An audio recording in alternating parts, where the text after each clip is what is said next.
যুক্তরাজ্যে দারিদ্র্যের সংকট আরও ঘনীভূত হয়েছে। গত ৩ দশকের মধ্যে দেশটিতে অতি দারিদ্র্য মানুষের সংখ্যা এখন সর্বোচ্চ পর্যায়ে পৌঁছেছে। বর্তমানে প্রায় ৬৮ লাখ মানুষই চরম মানবেতর পরিস্থিতির শিকার।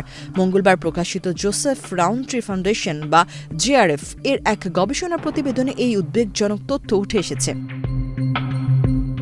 প্রতিবেদনে বলা হয়েছে, যুক্তরাজ্যের সামগ্রিক দারিদ্র্যের হার কিছুটা কমলেও অতি দারিদ্র্যের হার ৮% থেকে বেড়ে ১০% হয়েছে। পদ্মা সেতু, মেট্রো রেল এবং এলিভেটেড এক্সপ্রেসওয়ে নির্মাণের গর্বিত অংশীদার বসুন্ধরা সিমেন্ট। এর অর্থ হল, দেশটিতে বর্তমানে মোট দরিদ্র জনগোষ্ঠীর প্রায় অর্ধেকই অতি দরিদ্র।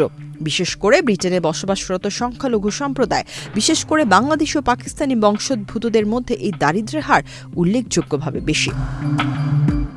যুক্তরাজ্যের মানদণ্ড অনুযায়ী বাড়ি ভাড়া ও আবাসন সংক্রান্ত খরচ মেটানোর পর কোনো পরিবারের আয় যদি জাতীয় গড় বা মধ্যম আয়ের ৪০% নিচে থাকে, তবে তাকে অতি দারিদ্র্য বলা হয়।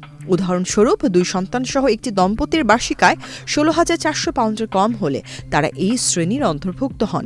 গবেষণার এই তথ্য ইঙ্গিত দেয় যে, ব্রিটেনে বসবাসরত অধিকাংশ বাংলাদেশি পরিবারের আয় দেশটির গড় আয়ের তুলনায় বেশ কম।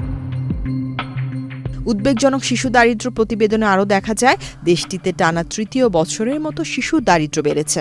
বর্তমানে প্রায় ৪৫ লাখ শিশু দারিদ্র্যের মধ্যে বেড়ে উঠছে। পরিস্থিতি মোকাবেলায় ব্রিটিশ অর্থমন্ত্রী র্যাচেল রিভস ২০১৭ সালে কনজারভেটিভ সরকারের চালু করা ২ শিশুর সীমা বাতিলের ঘোষণা দিয়েছেন। আগামী এপ্রিল থেকে এই সিদ্ধান্ত কার্যকর হবে, যার ফলে নিম্ন আয়ের পরিবারগুলো তাদের ৩য় বা পরবর্তী সন্তানদের জন্য সরকারি সহায়তা পাবে। এতে সরকারের ব্যয় হবে প্রায় ৩১০ কোটি পাউন্ড।